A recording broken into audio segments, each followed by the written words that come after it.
Shalom. I want to give all the praise, all the glory, all the honor unto Yahweh, Bahashem, Yahushai, Bahashem, Rakakodash. Double honors goes out to the elder apostles of Great Millstone for teaching me the truth.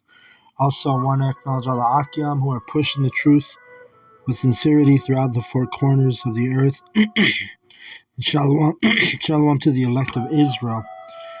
All right, so I just, I don't know, through the Spirit this morning I was reading, and I was actually reading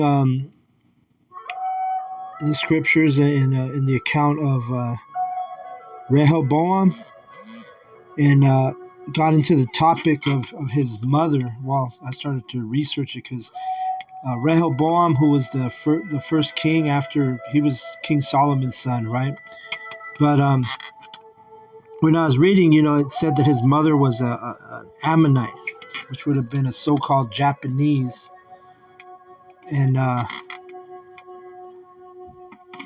basically triggered me to look up. I Googled his mother to see how the Edomites depict her, and they have a thing. There's a thing called iconoclasm, right? And let me read what iconoclasm is. It says iconoclasm is the social belief in the importance of destruction of icons and other images or monuments, most frequently for religious or political reasons, right? So basically, that's what iconoclasm is. That's what Renaissance art was based on, iconoclasm. Because, they went through the Edomites during the Renaissance. There were hired painters, guys like Leonardo da Vinci, Raphael, the painter. They had all these different Edomite painters who were hired to cover the faces of the judges, basically, which they were Israelites. They were dark-skinned people, but you had these Edomites, these painters, were hired by the government, the governments, and during the times of the Renaissance, and they would go through and cover these, biblically accurate images, which were showing dark-skinned men, as the patriarchs and the characters in the scriptures, right? So their job was to basically cover up and make everything whitewashed, if you will. So that's what iconoclasm is. They literally they destroyed the icons and images, and went in an act of deception. It says it says right here, more frequently for religious or political reasons, right? Because it's like a big cover up, right? To this day, people literally think that the Most High Yahweh is, these heathen, these 2/3, they picture a white man with a white beard, long white gray hair. When they think of God, that's what they picture in their mind. These heathen, these 2/3. Same thing with the Messiah. They picture, white Jesus. So, anyway, what triggered me to look this stuff up today was, I wanted to look and see how they portray two women in the scriptures who were both heathen women. You had Ruth the Moabite, and then you also had her name was Naamah, which was one of Solomon's concubines, because she was an Ammonite, a so-called Japanese. And then Ruth the Moabite, she would have been a so-called Chinese woman, right? So, like I said, I just looked it up to see what they would portray them on, but I wanted to bring out this verse real quick. This is Job 9:24. The earth is given into the hand of the wicked, and he covereth the faces of the judges thereof. If not, where and who is he? Right? So this is going into what I'm talking about, the iconoclasm. They went into the, into the temples, into wherever there was, depictions of the true images of the biblical characters, and they went whitewashed them, covered them up, made the images look like white people, so-called white people, right? That's why people think the Messiah is a so-called white man, or even our own people. They're literally praying and waiting on a so-called white man to crack the clouds. And this is part of the prophecy, right? Job 9:24. The earth is given into the hand of the wicked. He covered the faces of the judges thereof. If not, where and who is he? Right. So who covers the judges? The judges are the prophets. The men in the scriptures. And they literally went through Europe during the time of the Renaissance and did their iconoclasm, which was the destruction of icons and images. That's literally what that word means. So another scripture that comes to mind immediately is, let's see if I can remember. It's in Maccabees. It's First Maccabees 3:48, maybe. Con. So here's another one. First Maccabees 3:48. It says, "And laid open the book of the law, wherein the heathen had sought to paint the likeness of their images." So these heathen, these Edomites, they painted the likeness of their images in the scriptures, in the Bibles. They burned they were burning the evidence of truth, like paintings. And these Edomites have went through and basically they try to change the whole narrative of the Bible. They try to make themselves as God's people, Yahweh's people. And this is all the proof. It's in the scriptures. They laid open the book of the law, which is the Bible, wherein the heathen had sought to paint the likeness of their images. So I kind of went through and I screenshotted a few images of Renaissance art. All right, because the Renaissance period. Let me Google this again. When was Renaissance art? I googled when was Renaissance art, and it says Renaissance art was from 1350 to about 1620 AD. And it says is the painting and sculpture of decorative arts in the period of European history known as the Renaissance, which emerged as a distinct style in Italy about AD 1400 in parallel with the developments which occurred in philosophy, literature, music, science, and technology. You see, so the philosophy goes into wisdom and into religion. So what they did during the whole thing about Renaissance art was these so-called white people, these Edomites, who they're calling themselves European, right? They basically, like I say, covered the faces of the judges. And it was an act of deception, right? So this is what it is. Renaissance art. You can Google it for yourself. And then I'm going to pull out some images that I kind of screenshotted on this topic. But there's also other verses that come to mind really quick. Let me grab Isaiah. I think it's 58:2, something around there. Let me see.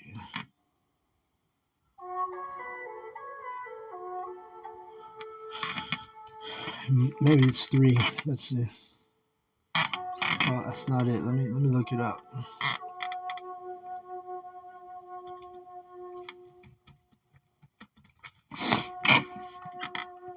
Oh, it's Psalm 58. Okay, I was off. Psalm 58 and 3, it says, "The wicked are estranged from the womb. They go astray as soon as they be born, speaking lies." You see? So the wicked, who are the Edomites, tells you that in Malachi 1:4. They literally, one of their powers is deception. They have the sword as a blessing, and then they're also experts in deception, right? But they can only deceive the 2/3. They can't deceive the elect, right? So it says the wicked are estranged from the womb; they go astray as soon as they be born, speaking lies. So they've literally created a whole lie with this whole Renaissance art, and you got to think that was 14. Actually said 1350. In the year 1350, they were doing this in Europe. Covering the faces of the judges, because you have to understand, before that, they called it the Dark Ages, and that's where dark-skinned people, namely Israelites, were ruling in Europe. Our people were the rulers of Europe, right? It was Yahweh that raised up the heathen to destroy what they were calling themselves the Moors at that time. The Israelites were calling themselves Moors, which that word Moor it simply means black, right? I think it's in maybe in the Latin or the Greek. I gotta research that, but that's what that word means: black, Moor, right? The Moors, and they were ruling Europe in the Dark Ages. So when the Edomites were raised up by Yahweh during the time of the Renaissance, they went through and started doing their iconoclasm, destroying the images, the pictures, the paintings. The even an example is the Sphinx. You know, they broke the nose off the Sphinx. They were breaking the noses off statues, and why is that? Because they didn't want these. They were trying to cover up who were the real ancient people.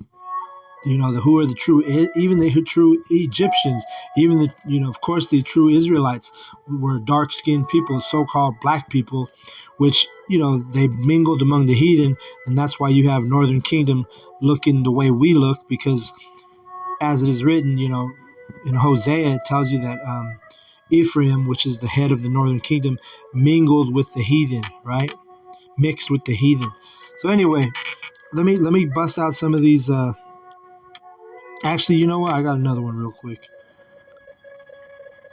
Um, well, no, I'll go ahead and bust out my images that I took a screenshot of, just so you can kind of see what I'm talking about here. So this first one, and this is Esau, man. I remember he's the one born as soon as the wicked are estranged from the womb, they go astray as soon as they speaking lies, born speaking lies. So this is if you Google Ruth the Moabite, this is what comes up, among other pictures. But does this look like a so-called Chinese woman? No, I mean the Edomites are. They literally make everybody in the scriptures look like Edomites, right? Now, if you Google if you Google the Messiah, it's going to pop up as an Edomite. If you Google Yahweh, it's going to pop up. Well, if you Google God, it's going to pop up as an Edomite, right? So this is Ruth the Moabite, which she looks like a Edomite in this picture. And we'll scroll to the next one. This is the mother of Jeroboam. Her name is Naamah. This is their Renaissance art, which she's an Ammonite, which would have been a so-called Japanese woman. And look at this picture. She looks like an Edomite woman. You see? I mean, the fucking Edomites, they claim to be everybody except the Edomites in the scriptures, right? Because this woman in the scriptures that tells you that Naamah, Rehoboam's mother, and King Solomon's concubine. It says wife, but she would have actually been a concubine because she was a heathen woman. But you look at this picture, man. She don't look like no damn Ammonite, you know? She looks like a straight up Edomite. So there again, Renaissance art, right? Let's see what the next picture I saw. Oh yeah, says right here, Naamah, wife of Solomon. Check this bitch out. Look at all these bitches look like Edomites.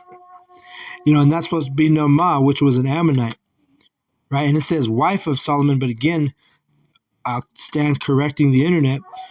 King Solomon's wives were his wives of Israel. The concubines were the women from the heathen nations. That's what a concubine would have been, a heathen slave sex woman, right? So look at, and even Solomon, come on, man, is that King Solomon? King Solomon was a Judite. He would have looked like a so-called black man, all right? Let me see what other picture. Oh, here's a classic example right here. We all grew up thinking this was the Messiah, and this was the picture of the Last Supper. This is one of probably the most popular picture that I screenshotted on this for this lesson. But this is depicting the Last Supper. They made Yahweh Shai with looking like a so-called white man, an Edomite. All the disciples, they looked like Edomites, right? When the disciples, the brethren, they were all Israelites. This is again iconoclasm. This is basically it's a lie, right? It's a lie. This is not what the Last Supper looked like, man. You didn't have a bunch of Edomites hanging out and eating and breaking bread with the Messiah, who is Yahweh Shai, not no damn Jesus. But you get the point. This again, Renaissance art. That's what this is. In Renaissance, it means rebirth. So this is when these Edomites were becoming to gain momentum on the earth again and becoming the dominion of the earth. Remember, the earth was given into the hand of the wicked. He covereth the faces of the judges. It then says the heathen painted the likeness of the images in the book, in the Bible, right? That was prophecy. I already brought those verses out. Let's see what else I got here.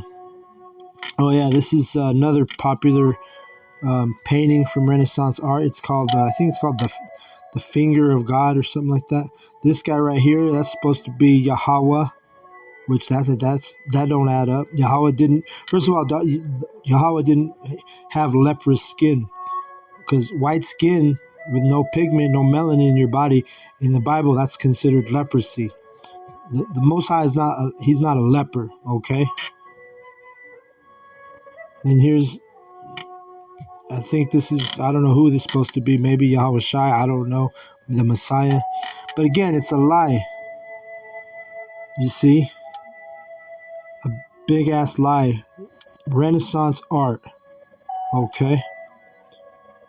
I think the painting is called the Finger of God. Somebody can correct me if it's something else. It's got a couple of examples here on the bottom too. Even this bitch was from Mona Lisa. I didn't look into that, but she's part of Renaissance art. All right, let's go to the next picture.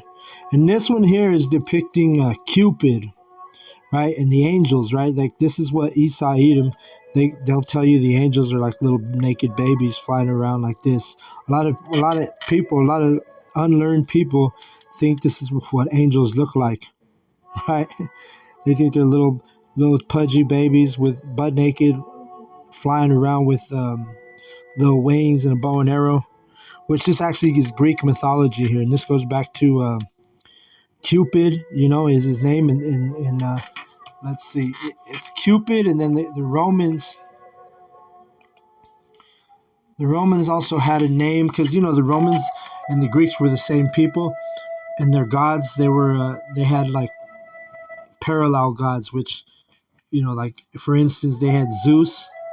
He was like the god of the gods, but then the equivalent to Zeus was Jupiter, right? So they shared the same gods, but they had given them different names. But this dude Cupid, he's you know, he's the Greek version of of the god of desire. That's what, when you go into the word Cupid, it means passionate desire, and it's from the Latin cupido, right? Let me see.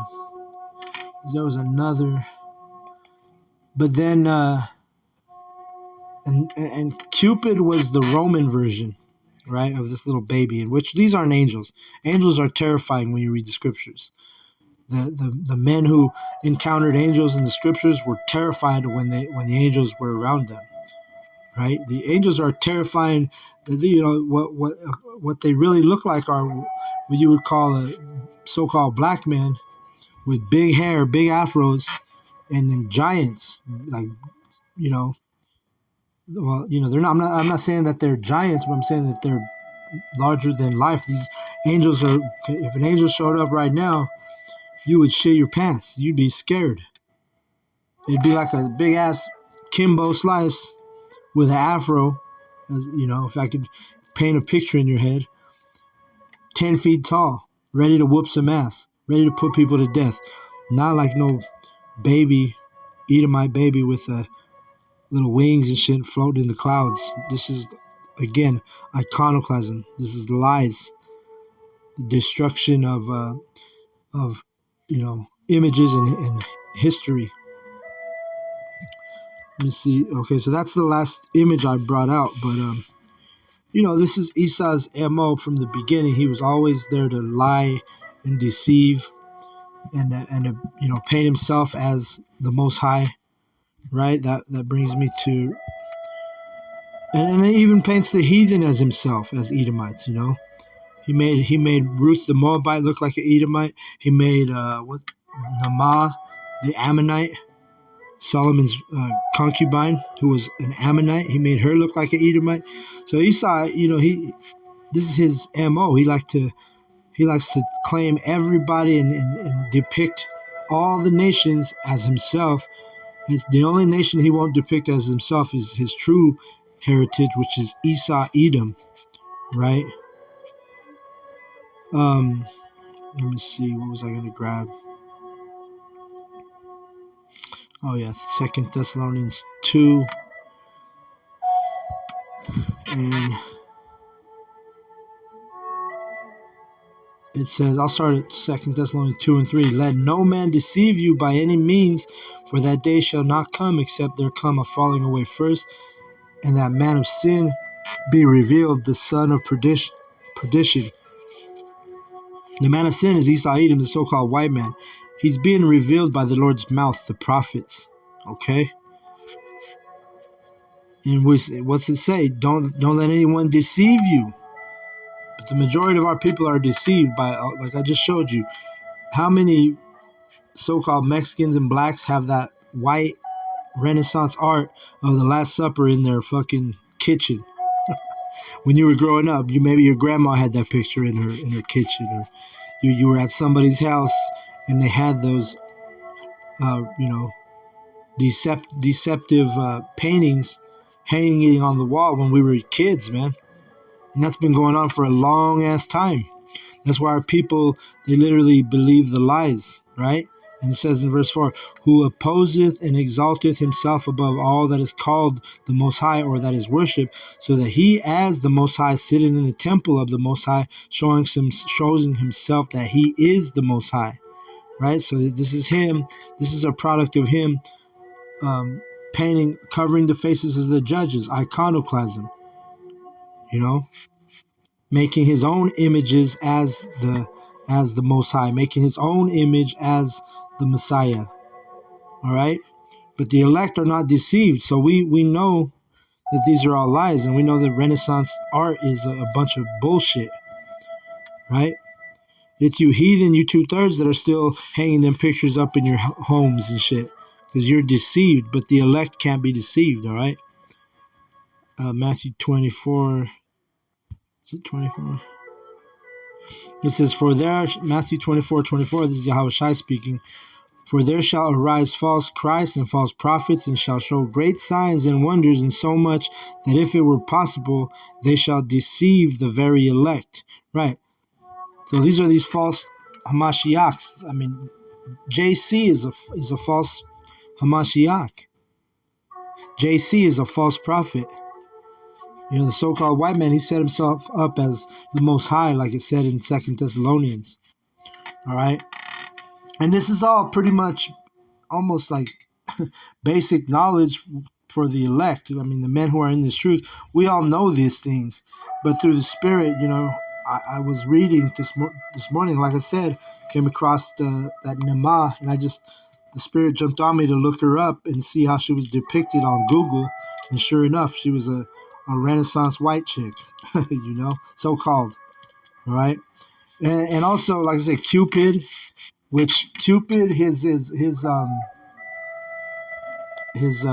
Greek counterpart was Eros, Eros, which it goes back to erotic, right? So they're making like the myth, because that's what it is, a myth, Greek myth, that he would shoot his arrow and into someone's heart and they would fall in love, right? And it's been, we, like me, I grew up in the 90s. I was, that's when I was a teenager. And I remember, and just, they put it in our face, but we didn't know any better, right? Because it made me think of this song, and I'm going to play a little snippet of this song, and I'm going to close out on that. But they've always put it in our face, but, that's how he shows we're in the last days, because he's being revealed, like we read, in his time, the son of perdition. He's being revealed by the Lord's mouth, the prophets. And before, we didn't know any better, because I'm going to play a little snippet of a song, and basically You know what I mean? You play the once I play the snippet, and this was one of my jams back in the day. I mean, this song goes back. I'm aging. I'm kind of where they said aging yourself by playing this song because I'm familiar with it. Some brothers that are a little older are definitely familiar with this song. But let me see if I can play it real quick. I'm gonna play a little snippet and then show you they're throwing it in our face, man. All right, with the whole Cupid thing and everything, we didn't know any better, you know. But that was the myth of Cupid, that he would shoot an arrow in someone's heart and they would fall in love. And like I said, his Greek counterpart was Eros, Eros, which means, and in Latin he's called amor or love or desire. But Eros was he was like. It says, according to some, he was the son of Aphrodite, the goddess of love and fertility. He made people fall in love by shooting an arrow into their heart. But Cupid, he goes back to Renaissance art.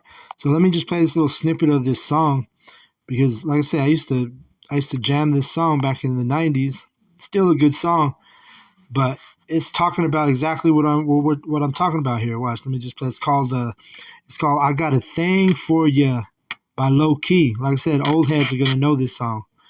Here we go. Let's see.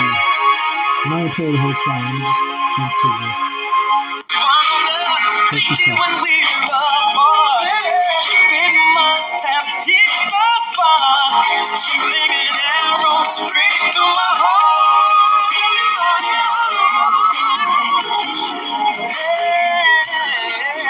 I just so much love for you, baby.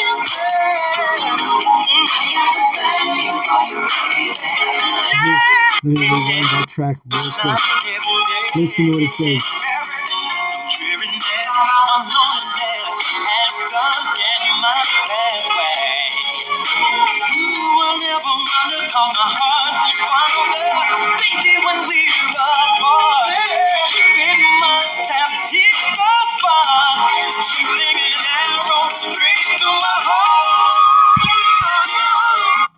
So he said, Cupid must have hit the spot, shooting arrows straight through my heart.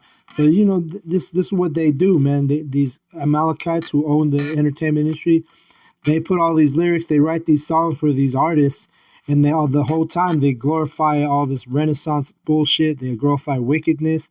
They even, I think right now I think Beyonce's new album, if I'm not mistaken, is called Renaissance. Let me look that up real quick. Let me see, or not Rihanna, Beyonce. Oh no, it's called. I guess it's a movie. You see, so that's okay. I clicked on it right here. Renaissance, a film by Beyonce. So you see, they use our people, the Israelites, and they put all this bullshit in. They glorifying the wicked. That's how you know that Beyonce and them, they're all part of that Illuminati. They've sold their souls. If you look it up, though, I can't pull it up now because it'll stop the audio.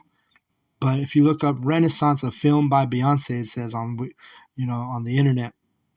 But that's the same thing. These people just glorifying wickedness. These people glorifying the Edomite. Paying homage to the wicked. So I'm going to go ahead and close out. I hope that this lesson was edifying. I want to give all the praise, all the glory, all the honor unto Yahweh, Bahashem, Yahushai, Bahashem, Ruka Kodash.